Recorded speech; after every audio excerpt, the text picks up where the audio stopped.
C'est bon à savoir sur Sud Radio, un petit bouton d'appel pour vieillir chez soi en toute sécurité. En France, la téléassistance se développe, mais nous sommes encore en retard par rapport à nos voisins européens. C'est pourtant l'une des solutions pour favoriser le maintien à domicile des personnes âgées. Bonjour Alain Monteux. Bonjour Benjamin, bonjour à toutes et à tous. Et merci d'être avec nous ce matin. Vous êtes le président du groupe Tunstall Vitaris, numéro 1 de la téléassistance en France. Expliquez-nous déjà pour commencer, ça fonctionne comment concrètement la téléassistance ?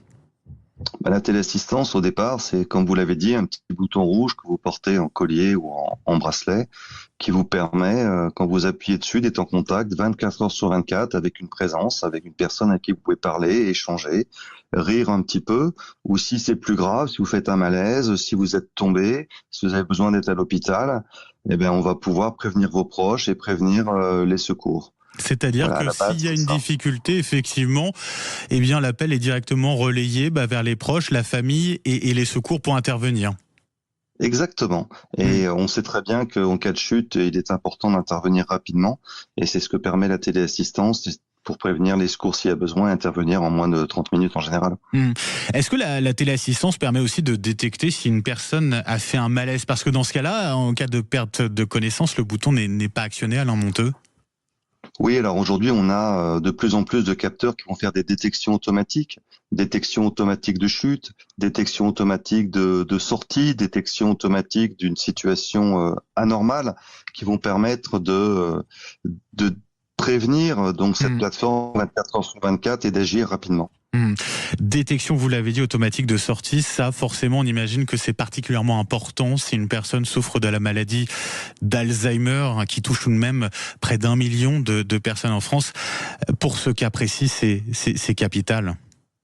Oui, c'est capital. C'est pour ça qu'aujourd'hui, on a des capteurs de porte qui vont prévenir lorsqu'il y a une sortie, des capteurs qui vont permettre de détecter ces situations normales, ou même des montres connectées qui vont permettre de sortir et de vous géolocaliser et de même générer des alertes quand vous sortez d'une zone de sécurité qui va être paramétrée en avance.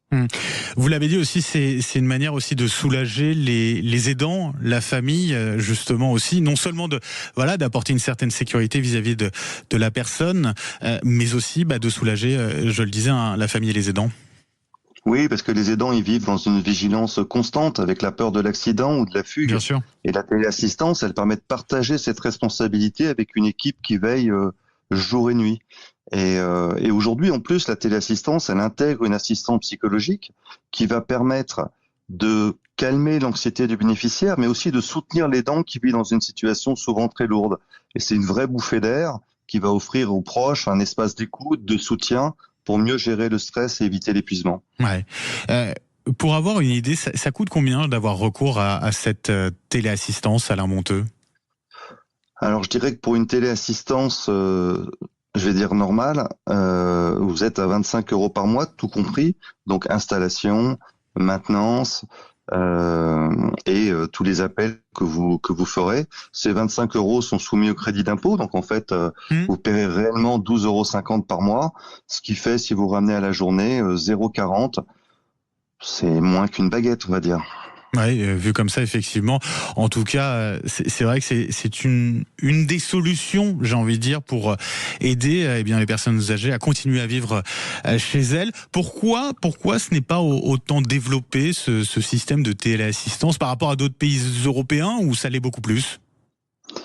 Je pense que on a du retard, notamment dans la prise en charge et dans la systématisation de la prise en charge de la téléassistance, et qu'on doit de plus en plus mettre la téléassistance non pas en réactif quand il est arrivé quelque chose de grave, comme une chute par exemple, mais bien en prévention, pour qu'on puisse mettre des mesures, des solutions avant qu'il arrive quelque chose de grave. Oui, d'autant que ça fait des années qu'on nous dit, les gouvernements successifs, qu'il faut favoriser aussi le vieillir à domicile, chez soi. On a l'impression que finalement, c'est beaucoup de mots, mais assez peu d'actes. C'est toujours, je dirais, plus facile à dire qu'à faire, parce qu'effectivement, ce sont des moyens à mettre en avance, même si on sait que la téléassistance va permettre de faire des économies, importantes, mais demain, sur le nombre d'interventions des services de secours, sur les passages à l'hôpital, il y a plein d'économies, elles ont été chiffrées, et on a chiffré aussi que quelqu'un qui a la téléassistance ou un aidant qui a un bénéficiaire qui a la téléassistance, ils sont plus sereins, plus en sécurité, à 98% de plus que quelqu'un qui n'a pas la téléassistance. Merci beaucoup Alain Monteux d'avoir été avec nous ce matin sur Sud Radio. Je rappelle que vous êtes le président du groupe Tunstall Vitaris qui propose donc ces services de téléassistance. Passez une très belle journée.